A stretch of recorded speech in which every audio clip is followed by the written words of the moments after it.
আকাশে উঠতে প্রস্তুত হচ্ছিল এয়ার ইন্ডিয়ার AI-171 ফ্লাইট। এর প্রায় 2 ঘন্টা আগেই বিমানের যান্ত্রিক ত্রুটি চোখে পড়ে ভারতীয় যুবকের। সেই চিত্র ক্যামেরাবন্দি করে রাখেন তিনি। আকাশ নামের ওই যুবক যখন বিমানের ইলেকট্রিক সুইচ কাজ না করার ভিডিও মোবাইলে ধারণ করছিলেন, তখনও তিনি বুঝে উঠতে পারেননি হতে চলেছে ভয়াবহ দুর্ঘটনা। ভাগ্যক্রমে এয়ার ইন্ডিয়া AI-171 ফ্লাইটটি বিধ্বস্ত হওয়ার আগেই ফ্লাইট থেকে নেমে পড়া এ যাত্রায় বেঁচে ফেরেন তিনি।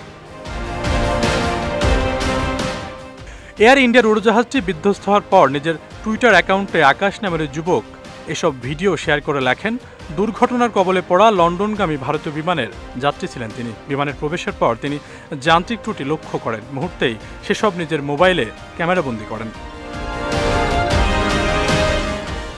ওই যুবক লেখেন, তিনি পরবর্তীতে সামাজিক মাধ্যমে ভিডিওটি পোস্ট করবেন ভেবে ক্যামেরাবন্দি করেন। এসব নিয়ে আরও বিস্তারিত জানাতে এয়ার ইন্ডিয়া ও সংবাদ মাধ্যমের দৃষ্টি আকর্ষণ করেন তিনি। তবে যান্ত্রিক ত্রুটির কারণেই যে বিমানটি বিধ্বস্ত হয়েছে সে বিষয়টি নিশ্চিত হওয়া যায়নি।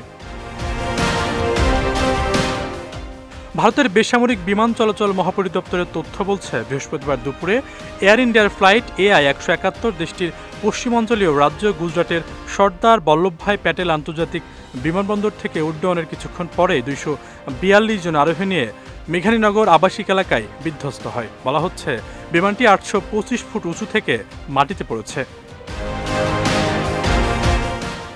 সংস্থাটি জানিয়েছে, যাত্রীদের 169 জন ছিল ভারতীয়, 53 জন ব্রিটিশ, 7 জন পর্তুগিজ ও 1 জন ছিল কানাডার নাগরিক। এছাড়াও বিমানটিতে 2 জন পাইলট এবং 10 জন কেবিন ক্রু ছিলেন।